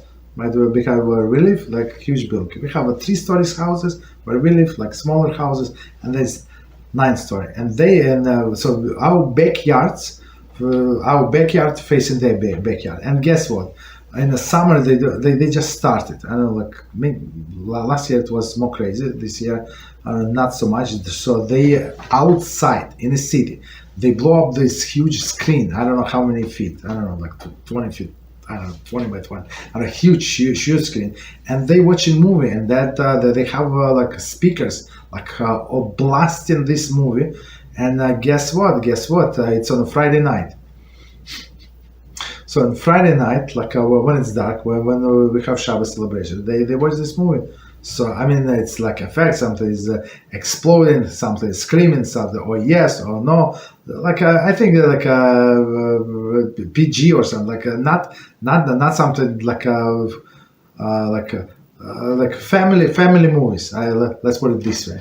But it's very interesting, right? Even I heard, like I don't know, I was opening the door, closing the door, 3 minutes, like very entertaining, right? So of course, what is it? Is it like easier, or let's say more entertaining, like to watch this movie, right? Or reading Rashi, try to understand Parasha of the week, try to see this laws of Yichud, and it looks like we already covered this law.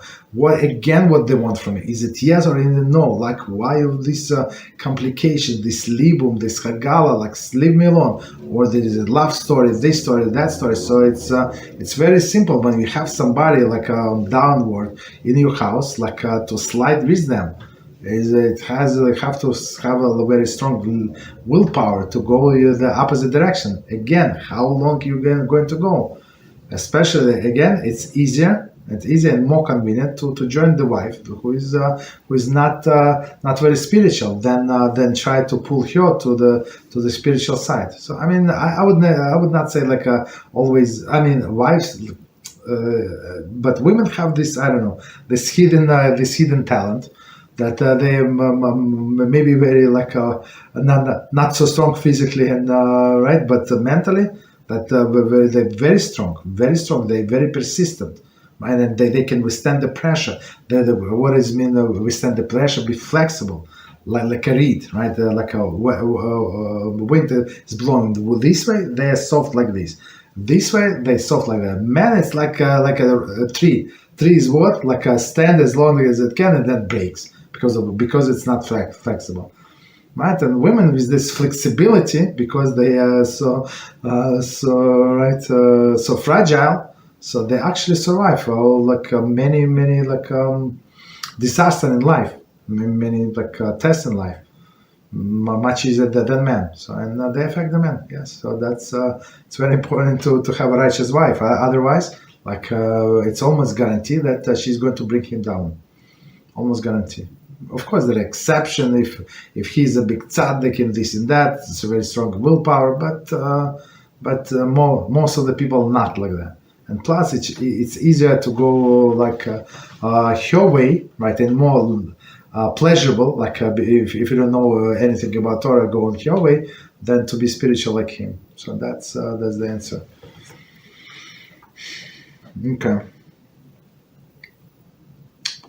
Right. Instead of wife changing the husband, wife changed by the husband. Can the husband change his wife? I mean, yes, not so. Women are very.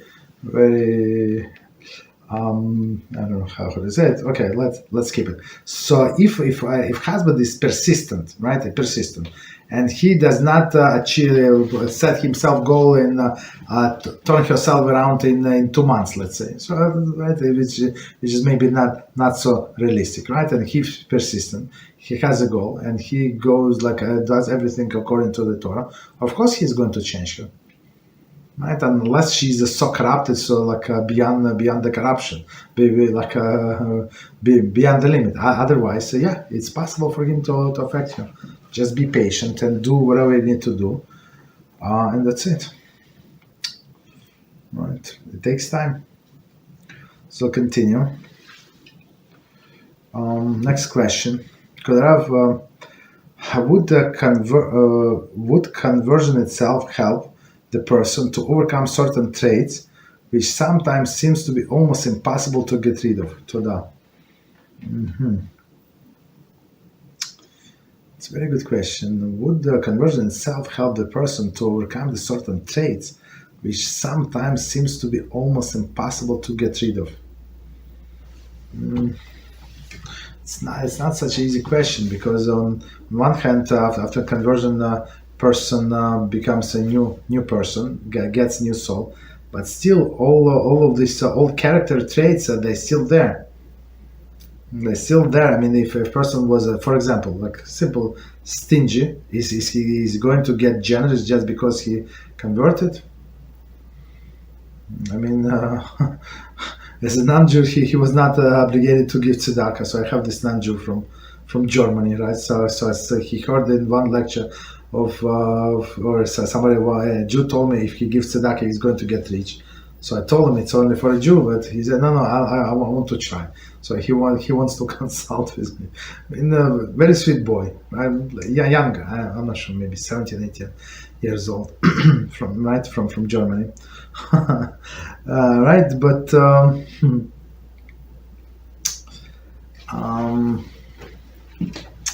but to say like, but because now when he was not a Jew, he was not obligated to give tzedakah. Now he's obligated to give tzedakah. So how is it going to help him? I don't think so.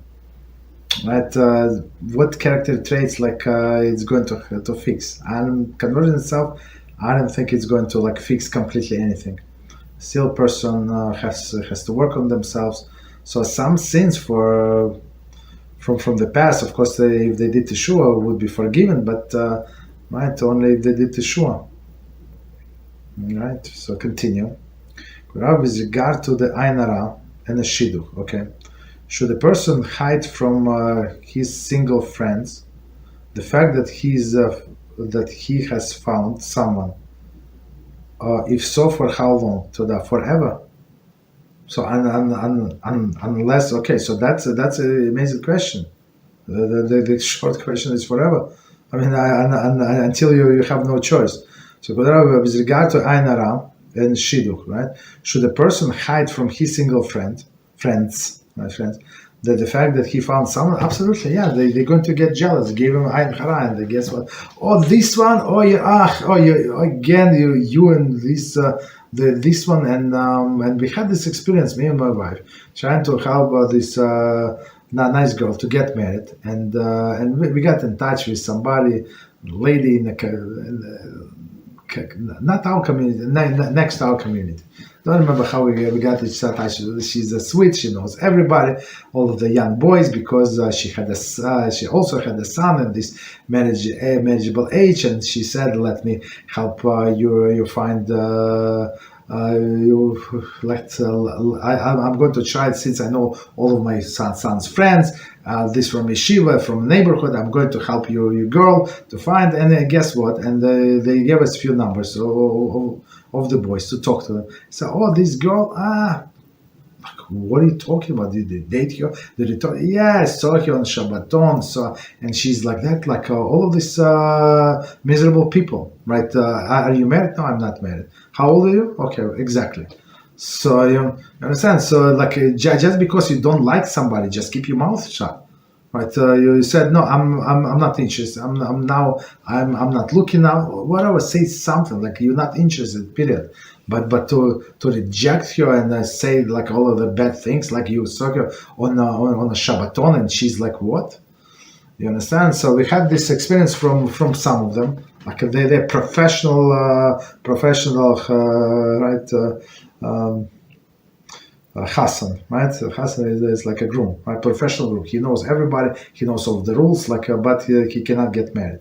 So from all the single friends, we have to hide this information as long as possible. That's the simple answer, right? If you're going to make a huge wedding, yeah, invite him. Right, but I did not know you go to get married. I also did not know. He, ha, and that's it. And make a joke out of it. make light. That's how your friend. Yeah, she asked me. Like I said that your wife asked, like your my fiance asked me not to tell anybody because whatever. So I just kept went by her word. Of course, you can talk to her. You should talk to her and say let's not announce it to anybody until it's final, until that. And she said yes. Okay, so you can say that I promise her not to tell her. That's it. You tell them the truth. Okay. So next one. A question about netilas yadayim. I wonder if there is a preference or halacha in which hand should be dried first.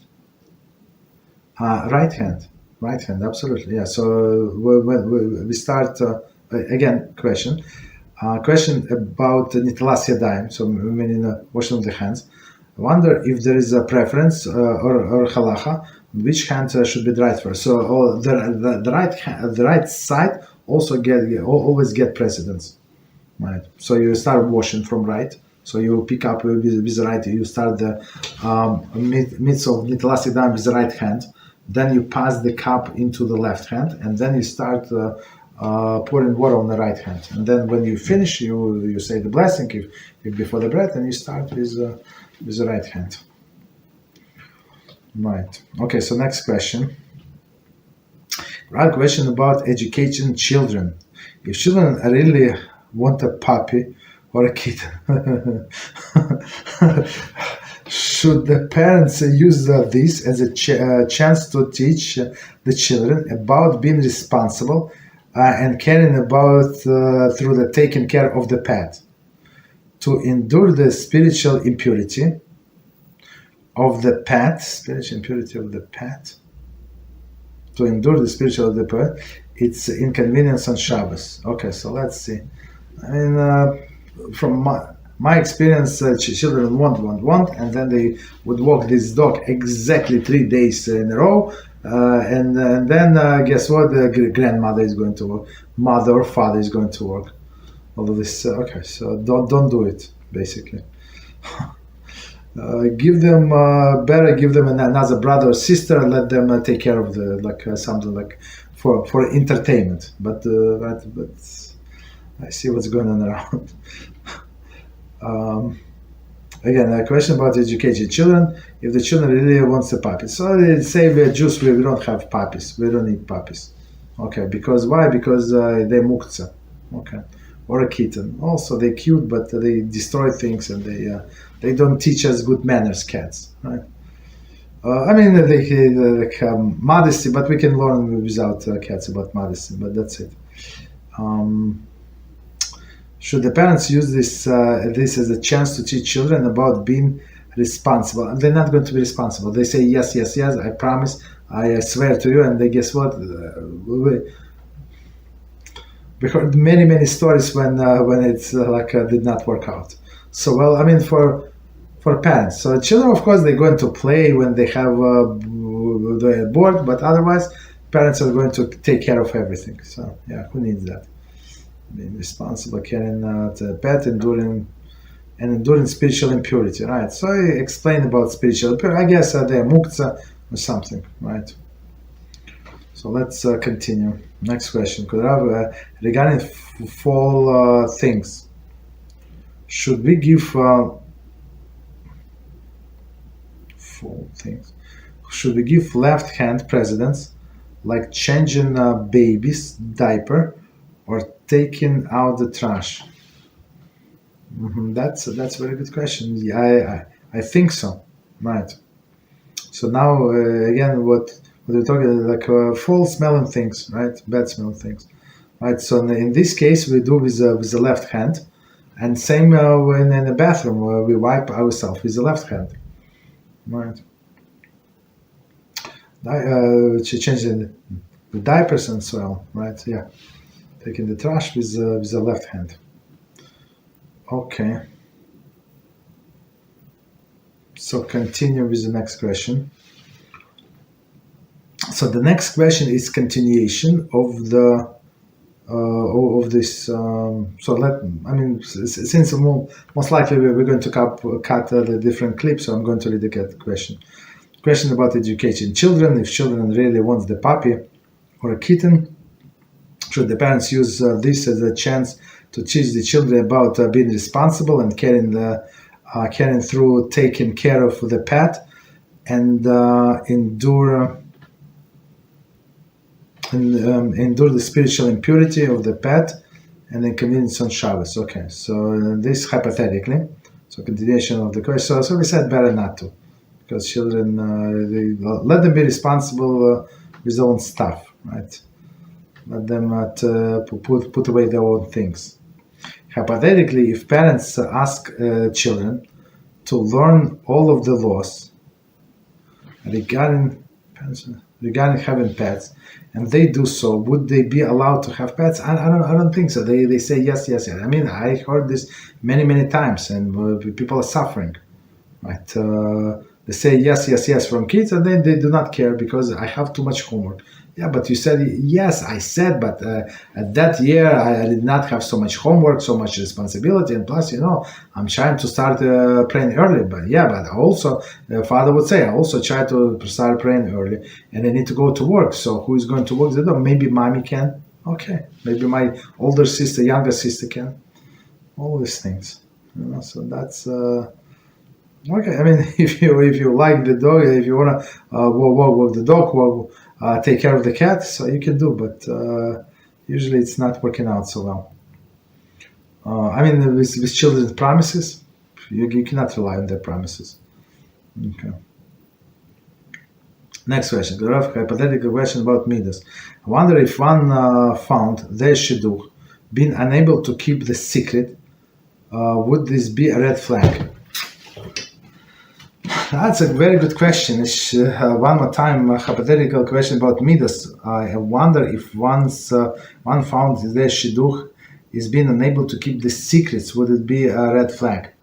I mean, if it's a woman that cannot keep a secret, I would say it should not be a red flag. I mean, that's more common with women, that she has a girlfriend or two or three, and they discuss all the things. And by the way, she gives tell them the new information that nobody knows, right? Because it's her personal information about her fiancé, for example.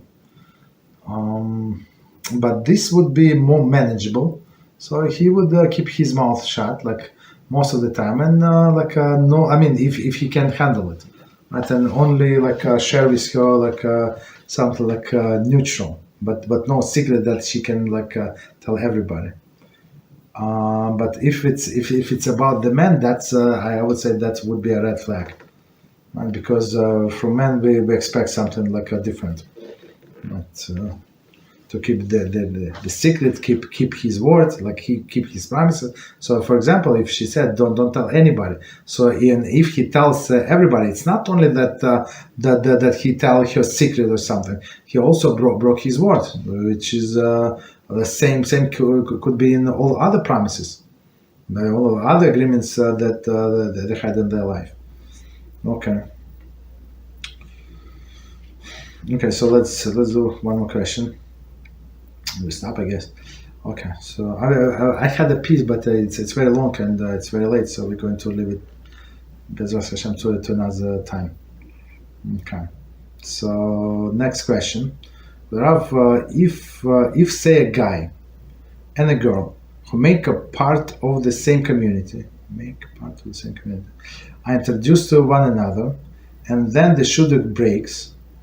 If one of the parties speaks Haloshon hara about the former shidduch with his friend, without knowing, the one listening might be interested in this person, would the party that spoke Haloshon hara, spoke Haloshon hara, lose the chance of getting new shidduch, since perhaps he ruined the potential shidduch? Right, measure for measure, absolutely. Measure for measure, absolutely. So again, from the beginning, if say a guy and a girl from the same community, right? So they introduce one another, and then the shidduch breaks. Okay, do not fit each other, no problem. Doesn't mean that she's bad or he's bad. Doesn't mean anything. If one of the parties speaks Haloshon hara, about the former shidduch. So let's say he speaks bad about her, right, with his fans, without knowing that one is listening, might be interested in that person. So there is other girlfriends, let's say in in this room. Would that party that broke the spoke Haloshon hara lose the chance of getting new shidduch? Since perhaps he or she ruins potential shidduch? 100%, yes. Measure for measure. So you spoke Haloshon hara, like to put somebody down, like you spoil somebody's shidduch. So that's what measure for measure that person can get the same. But with us, let's say we are one of these bystanders, like innocent listeners. So the conversation was about different subject, and then she switched somehow to this guy, and she tells all her girlfriends about his flaws. But guess what? They're not allowed. There is a different law. She was not allowed to say this. That's one point. But another point, they're not allowed to take it as a fact, to believe her. Right? Two different things. Not allowed. Okay, so basically, that person who heard this can take into consideration what was said and be careful, like in the shidduch, like maybe to ask this question, and right, and that's it, right? So somebody said had an appointment, and the guy said, you know who is going to come. A lady with a baby, so she's going to be the client. Whatever is it, right? So she's going to be the client. She's going to be the client, and then another person comes, and we say, so yeah, how's the baby? So what baby? So do we have a baby? So, I don't have a baby. It was my sister, but the guy asked him a million questions, and he took everything wrong, and he gave over all of the wrong information. The guy is supposed to be like, I don't know, salesperson or something. So he was supposed to ask all the question, and he made a mistake. It was his sister. He's this. So just because my point is, like, from just it happened to us like 4 days ago, right? So just in that case, so you just because somebody's saying something negative or positive, so you cannot believe 100%. Have to double check for yourself. So if this one of her girlfriends like this person, so she can investigate, can go out with this guy, right? Just because he's not fit to your girlfriend does not mean that she's not going to be good to me, right? For me, right? There is no contradiction. What if guy? Okay, so the continuation of this of the man that cannot keep the secret. What about guy told the secret to his mother? I mean, if the secret is a secret, it does not matter. The Haloshon hara, as Chafetz Chaim explained to us many times, it's irrelevant. Just because it's this woman, his mother or his wife, does not mean that the laws of Haloshon hara are permissible. And one of the like I don't know how to say, like